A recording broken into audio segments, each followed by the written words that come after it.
The storyteller presents The Old Man at the Bridge by Ernest Hemingway.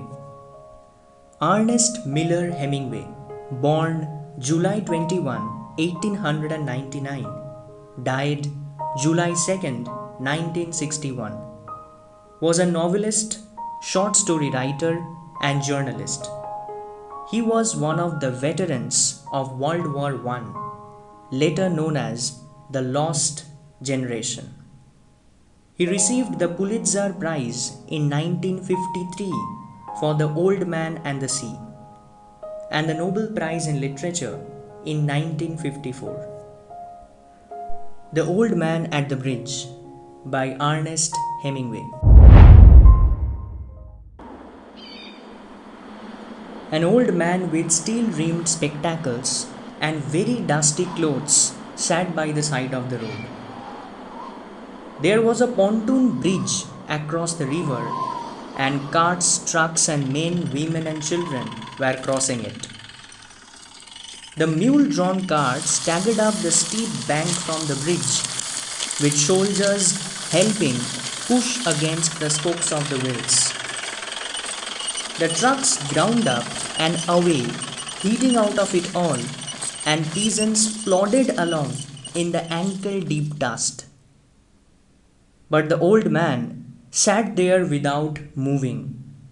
He was too tired to go any farther. It was my business to cross the bridge, explore the bridgehead beyond, and find out to what point the enemy had advanced. I did this and returned over the bridge. There were not so many carts now and very few people on the foot. But the old man was still there. "Where do you come from?" I asked. "From San Carlos," he said and smiled. That was his native town, and so it gave him pleasure to mention it, and he smiled. "I was taking care of animals," he explained. "Oh," I said, not quite understanding. "Yes," he said. "I stayed, you see, taking care of animals. I was the last one to leave the town of San Carlos."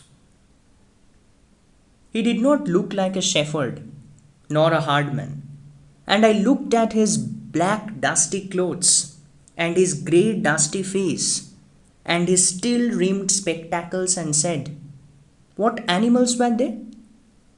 "Various animals," he said and shook his head. "I had to leave them."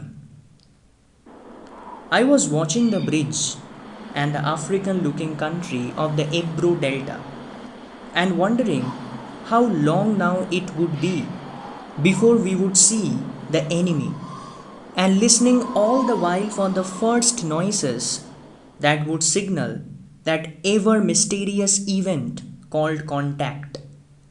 And the old man still sat there. "What animals were they?" I asked.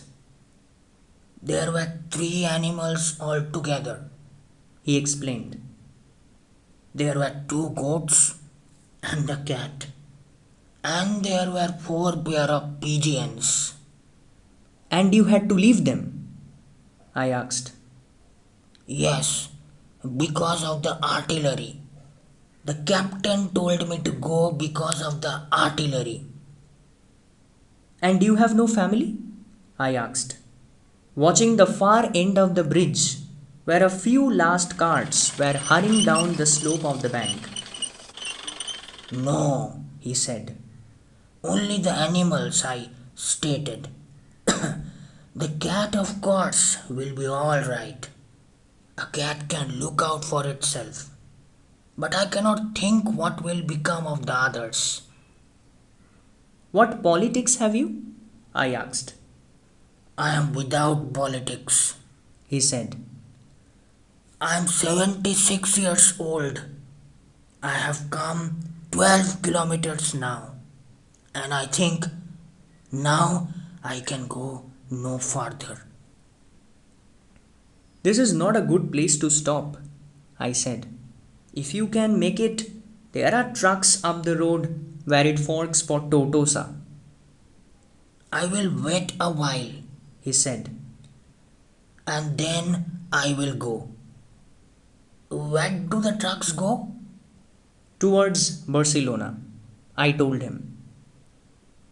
I know no one in that direction.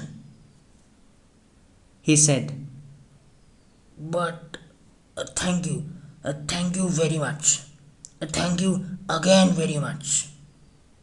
He looked at me very blankly and tiredly, and then said, having to share his worry with someone, The cat will be all right, I'm sure.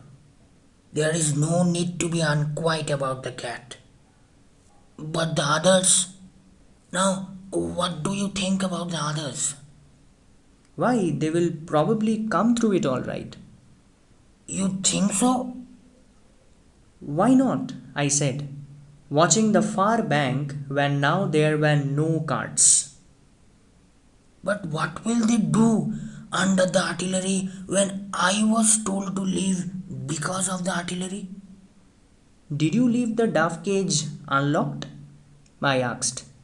Yes, Then they will fly. yes, certainly they will fly. But the others? It's better not to think about the others. He said. If you are rested, I would go, I urged. Get up and try to walk now, Thank you. he said, and got to his feet, swayed from side to side, and then sat down backwards in the dust. I was taking care of animals. He said, dully, but no longer to me. I was only taking care of animals. There was nothing to do about him. It was Easter Sunday, and the fascists were advancing towards the Ebro. It was a grey, overcast day with a low ceiling, so their planes were not up. That and the fact that cats know how to look after themselves was all the good luck that old man would ever have. If you like the audio presentation, press the like button and do not forget to subscribe.